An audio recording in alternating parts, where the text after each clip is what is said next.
Hey there, Husky Pups! Welcome to your Read Aloud with Mrs. Chamberlain. And I wonder if you can guess what my family favorite is. You got it! How the Grinch Stole Christmas.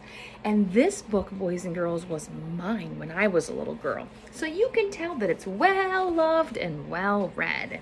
And most of you know the story, so I'm just going to read the story to you today, okay?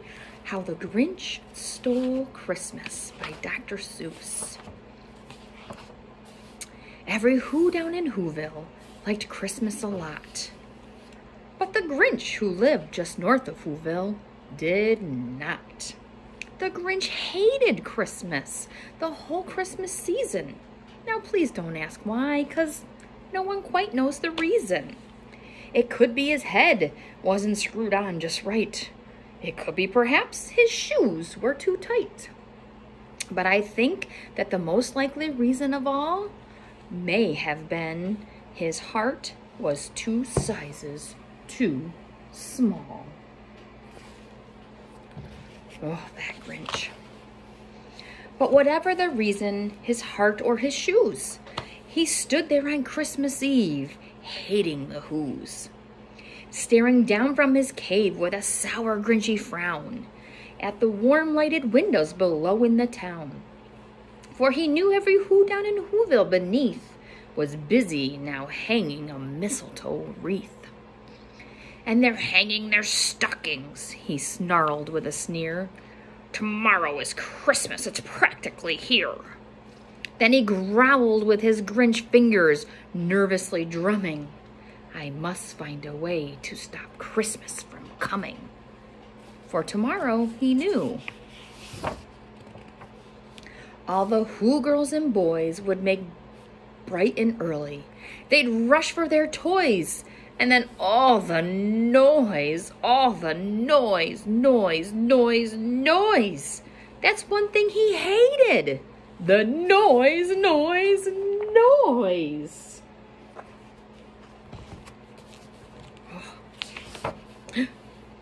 Then the Whos, young and old, would sit down to feast, and they'd feast, and they'd feast.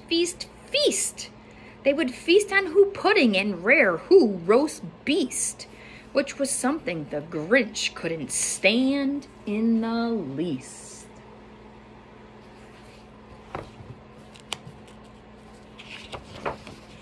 And then they'd do something he liked least of all. Every Who down in Whoville, the tall and the small, would stand close together with Christmas bells ringing. They'd stand hand in hand, and the Whos would start singing. They'd sing, and they'd sing, and they'd sing. And the more the Grinch thought of this Who Christmas sing, the more the Grinch thought, I must stop this whole thing. Why, for 53 years I've put up with it now. I must stop for Christmas from coming. But how? And then he got an idea. An awful idea. The Grinch got a wonderfully awful idea. Oh no. I know just what to do, the Grinch laughed at his throat, and he made a quick Sandy Claus hat and a coat. And he chuckled and he clucked with a Grinchy trick.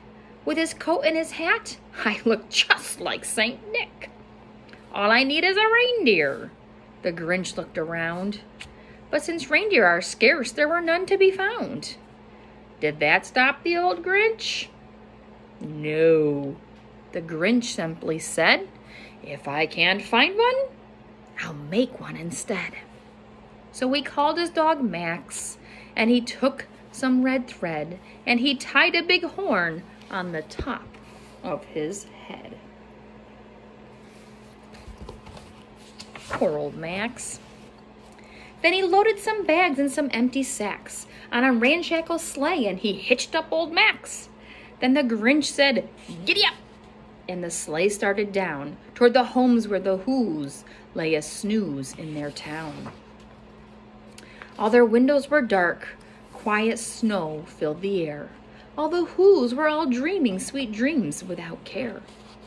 When he came to the first little house on the square, "This is stop number 1, the old Grinchy Claus hissed, and he climbed to the roof, empty bags in his fist. Then he slid down the chimney, a rather tight pinch. But if Santa could do it, then so could the Grinch. He got stuck only once for a moment or two. Then he stuck his head out of the fireplace flue, where the little Who stockings all hung in a row. "These stockings," he grinned, "are the first thing to go."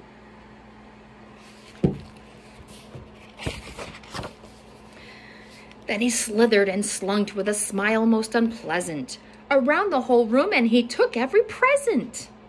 Pop guns and bicycles, roller skates, drums, checkerboards, tricycles, popcorns, and plums. And he stuffed them in bags. Then the Grinch very nimbly stuffed all the bags up one by one in the chimney.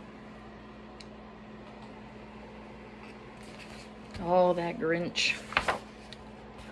Then he slunk to the icebox. He took the Who's feast. He took the Who pudding, and he took the roast beast. He cleaned out that icebox as quick as a flash. Why, that Grinch even took their last can of Who hash. Look at him stealing from the refrigerator.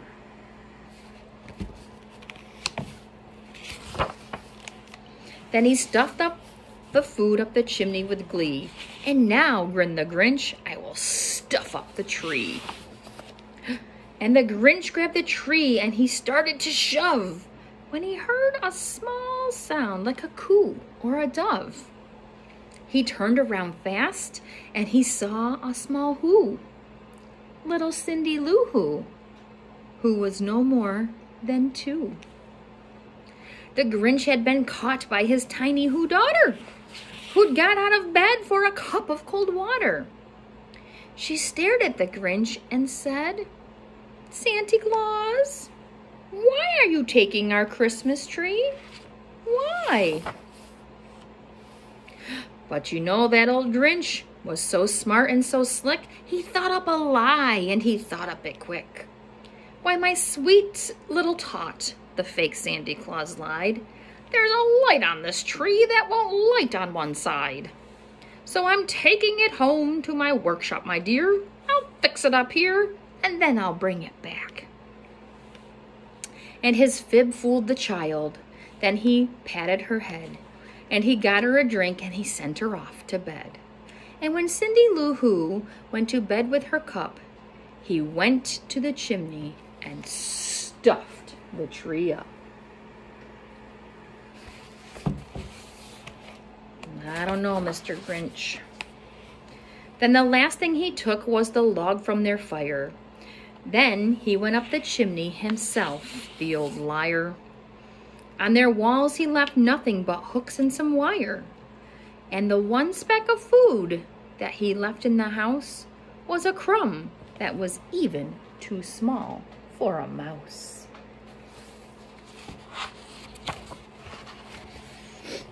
Then he did the same thing to the other Who houses, leaving crumbs much too small for their Who's mouses. It was 1/4 dawn, all the Who's still abed, all the Who's still a snooze when he packed up his sled. Packed it up with their presents, the ribbons, the wrappings, the tags, and the tinsel, the trimmings and trappings. Now that's one full sled. 3,000 feet up the side of Mount Crumpet, he rode with his load to the tippet-top to dump it. "Pooh-hoo," to the Who's, was his Grinchishly humming. "They're finding out now that no Christmas is coming. They'll just waking up. I know just what they'll do. Their mouths will hang open a minute or two. Then the Who's down in Whoville will all cry, boo-hoo." Ah, but they know better than the Grinch. "That's a noise," grinned the Grinch, "that I simply must hear." So he paused, and the Grinch put his hand to his ear. And he did hear a sound rising over snow. It started in low, and then it started to grow. He's like, "What's that I hear?" I don't think it was boo-hoo-hooing, but the sound wasn't sad. Why, that sound is merry. It couldn't be so. But it was merry, very. He stared down at Whoville. The Grinch popped his eyes. Then he shook. What he saw was a shocking surprise. Do you remember what happened?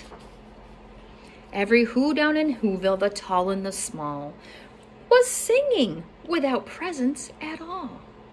He hadn't stopped Christmas from coming. It came. Somehow or another, it came just the same.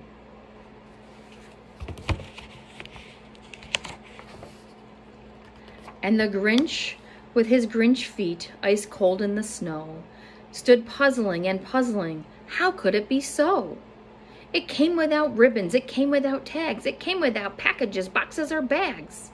And he puzzled 3 hours till his puzzler was sore. Then the Grinch thought of something he hadn't before. Maybe Christmas, he thought, doesn't come from a store. Maybe Christmas perhaps means a little bit more. And what happened then? Well, in Whoville they say that Grinch's small heart grew 3 sizes that day.